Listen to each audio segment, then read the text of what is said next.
ఒకరోజు యశోదమ్మ కవ్వంతో మజ్జిగ చిలుకుతోంది.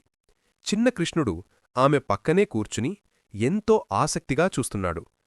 అమ్మ వెన్న తీయటం పూర్తయితే తప్పకుండా తనకు రుచికరమైన వెన్న ఇస్తుందన్న ఆనందం కృష్ణుడి కళ్లలో కనిపిస్తుంది. ఇంతలో ఒక పండ్లు అమ్మే ఆవిడ బయటనుంచి మామిడిపండ్లు మామిడిపండ్లు అని అరుస్తూ మామిడిపండ్లు అమ్ముతుంది. ఆమె దగ్గర తాజాగా సువాసనగల మామిడిపండ్లు ఉన్నాయి. నందరాజు బయటకు వచ్చి పండ్లమ్మను ఇంటివద్దకు ఆహ్వానించాడు. ఆమె చేతిలో 2 బుట్టల మామిడిపండ్లు ఉన్నాయి. ఇంటిలోపల అడుగు పెట్టగానే మామిడిపండ్ల సువాసన ఇల్లంతటా వ్యాపించింది. కృష్ణుడికి ఆ వాసన మరింత ఆకర్షించింది. ఆ రోజుల్లో ధాన్యం, బియ్యం, కూరగాయలు వంటివే చెల్లింపుగా ఇచ్చేవారు.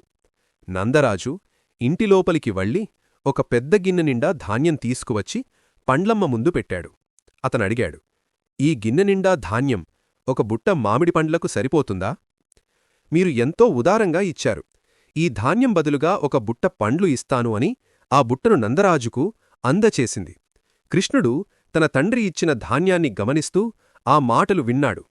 తన చిన్న మనసులో ధాన్యమిస్తే మామిడిపండ్లు దొరుకుతాయన్న సంగతి అర్థమైంది.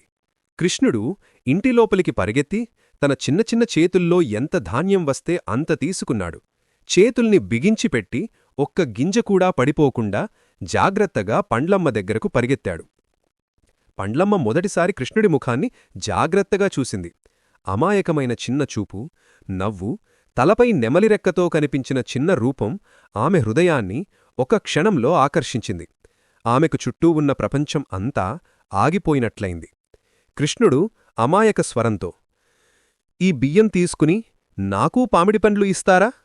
అని చెప్పి తన చిన్న చిన్న చేతుల్లో ఉన్న ధాన్యాన్ని పండ్లమ్మ చేతిలో పెట్టాడు. కాని అతని చేతుల్లో ఉన్న ధాన్యం చాలా తక్కువ. అది చూసిన కృష్ణుడు కొద్దిగా నిరాశపడ్డాడు. ఇంత తక్కువ ధాన్యానికి పండ్లు రాకపోవచ్చని అనుకున్నాడు. ఆ నిరాశను పండ్లమ్మ వెంటనే గమనించింది. ఆమె చిరునవ్వుతో తన బుట్టలో ధాన్యాన్ని వేసి కృష్ణుడి చిన్న చేతుల్లో నిండా పసుపు బంగారు రంగుతో మెరుస్తున్న మామిడి పండ్లు పెట్టింది. కృష్ణుడి కళ్లలో ఆనందం, అతని ముఖంలో వెలిసిన ఆ చిరునవ్వు ఇల్లంతా కాంతి నింపింది. అప్పుడే ఒక అద్భుతం జరిగింది.